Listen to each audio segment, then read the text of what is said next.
C'est à Corina. Il va vous expliquer ce qui vient de se passer. Merci Amanda sur vos applaudissements.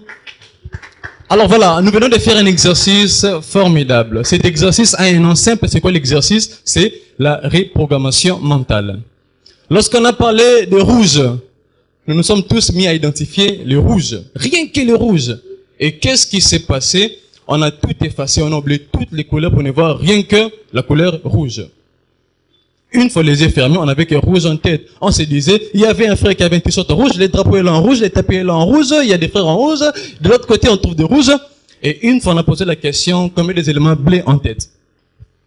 On oublie que 70%, disons, 70% de tous les éléments visuels de l'église est en bleu. Mais on n'a vraiment pas prêté attention au bleu. La couleur, le mur, les chaises que vous êtes assis. Presque tout est en bleu. Mais on ne s'est pas rendu compte de bleu. C'est quoi? C'est tout simplement un grand principe. Voilà. Voilà. Alors c'est quoi? C'est le monde mental. C'est l'un des grands principes universels. C'est quoi le truc? Très simple. Lorsqu'on se dit problème en tête, qu'est-ce qu'on fait? Eh bien, on ne rencontre que des problèmes. Lorsqu'on se dit je suis en retard, eh bien, ça paraît simple, hein? Vraiment simple. Mais pour les bons lecteurs de la Bible, j'ai une force qui agit puissamment en nous, qui réalise au-delà de ce que nous demandons ou pensons. Donc, on retient quand même le monde mental. Il y a une grande base, en tout cas, sur le plan mental. Là, déjà que je n'ai pas trop d'informations, je n'ai que quelques secondes. Je vous inviterai à découvrir l'un de nos ouvrages qui traite là-dessus. La déclaration de mon identité, ma position. Là, on parle du monde spirituel, mental, tout cela. Vous aurez tous les détails. Pour les ouvrages, vous me voyez. Alors, juste après le monde mental, il y a un autre point avant de chuter. C'est quoi? Les cercles d'influence. Eh bien, les cercles d'influence, c'est un point que nous développons dans notre cours ici au Coaching for Lab, qui s'intitule, c'est un cours de leadership. Alors, dans ce cours-là, on parle du cercle d'influence. C'est quoi le cercle d'influence? Évidemment, c'est justement comment est-ce que le monde est organisé. Comment est-ce que les hommes, ce sont ces personnes-là qui ne produisent rien, qui ne se plaît qu'à consommer. Tellement que le bon Dieu est bon, alors qu'est-ce qu'il fait? Spirituellement, on dit tout ce qui est né d'une femme et d'un homme est né dans l'empire du péché, patati patata, ça c'est spirituel. Et mentalement, nous naissons tous dans la catégorie des consommateurs. Vous pouvez vraiment regarder la salle, vous verrez qu'on a un bébé parmi nous qui ne se plaît qu'à consommer. C'est sa nature, il ne fait que consommer. Lorsque maman ne donne pas à consommer, le bébé se met à pleurer. Nous sommes tous de cette catégorie-là. Et juste après cette catégorie-là, qui est la base pour toutes les catégories, il y a deux autres catégories. Une catégorie où nous allons en régressant et l'autre en progressant. C'est quoi la catégorie en régressant? C'est la catégorie de ceux qui ne font que critiquer. Ceux qui critiquent ne sont pas bons consommateurs, ne produisent absolument rien du tout et ne se plaisent qu'à critiquer ce qui existe déjà. Et la troisième catégorie, c'est une catégorie que tout le monde aimerait, et je pense que si on est ici, c'est vraiment pour maîtriser davantage cette catégorie-là. C'est la catégorie des producteurs. Et les producteurs, ils sont actifs, ils sont anticipateurs, ils sont entrepreneurs, ils sont.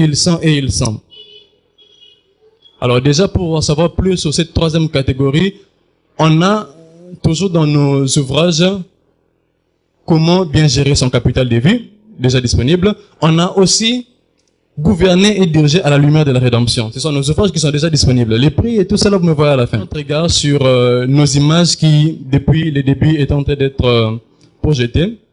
Et je pense que c'est là où nous allons réellement chuter. Alors, qu'est-ce qui se passe? Dans le monde des affaires, il y a tellement des idées, tellement des opinions, tellement de choses qui se disent, jusqu'à un point où, à l'heure actuelle, on se dit sérieusement, si on n'est pas membre d'une loge, on n'a pas sa place dans le monde des affaires. Simple. Pourquoi? Parce que les chrétiens s'est donné à autre chose que de vivre la vie en abondance. Les chrétiens se dit, si j'ai mon pain, si j'ai de l'eau, tout simplement comme un mouton, ça me va. Et lorsqu'on se réunit dans ce que nous appelons communément église, qu'est-ce qu'on fait? On est tout le temps dans les Nakati, Natumbi, Nazikisi, et tout ça là. Vous ajouterez encore au BBC. C'est ce qu'on trouve dans le milieu ecclésiastique. Moi, ça me faisait toujours mal de traverser côté Saoumba et voir les thèmes qui étaient exploités de l'autre côté. Et lorsqu'il faut regarder de notre côté les thèmes qu'on exploite, ça laisse à désirer.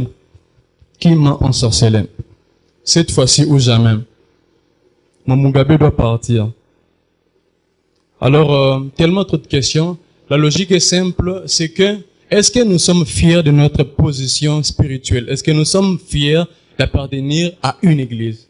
Là est la grande question. Je pose une question à toute la salle. Combien sur leur CV mettent leur poste ou le travail qu'ils font au sein de l'église? Combien sur leur CV mentionnent leur activité au sein de l'église? Sur le CV. Combien mentionnent que sur leur CV, non, j'ai suivi les cours sur le ministère du parler en langue dans mon église, ça serait utile pour l'entreprise? Combien ils mettent? Combien se disent, très récemment, j'étais au département des finances, maintenant je suis au département des techniques, ça pourrait être utile à l'entreprise? Combien? Simple. Parce que tout ce que nous faisons à l'église, évidemment, permettons pour les termes, c'est de la merde. On s'est dit, au niveau des CV, ça ne sera pas utile. Simplement. Mais tu es là, il faut juste 3 jours d'une conférence de Google ou de Facebook. Là, tu mentionnes rapidement. En formation, comment est-ce que vous appelez? Très récemment, en formation des management avec Google, tout ça là. Là, ça passe sans problème. Là, vous dites, ça sera utile pour l'entreprise. Mais tout ce qu'on fait à l'église, déjà que les rendez-vous de 8 heures, nous, on arrive à 9h30. On s'est dit, voilà, je vais écouter les prédicateurs, je vais mettre mon enfant et puis on se voit le dimanche prochain. Là, il y a les grands problèmes. Qu'est-ce que nous faisons à l'église? Qu'est-ce que nous faisons ici qui est avantageux pour la société? Sinon, tout ce qu'on fait, c'est perdre le temps. Ou encore, on se rassemble ici, on ferme toutes les portes, on prie jusqu'au jour où Jésus reviendra nous chercher. Lumière du monde, celle de la terre. Ça nous dit quelque chose. Voilà, il y a tant de cours sur tout ça là, on va avoir le temps de développer. Mais je vais essayer de m'effacer en tout cas. Il faut que je diminue afin que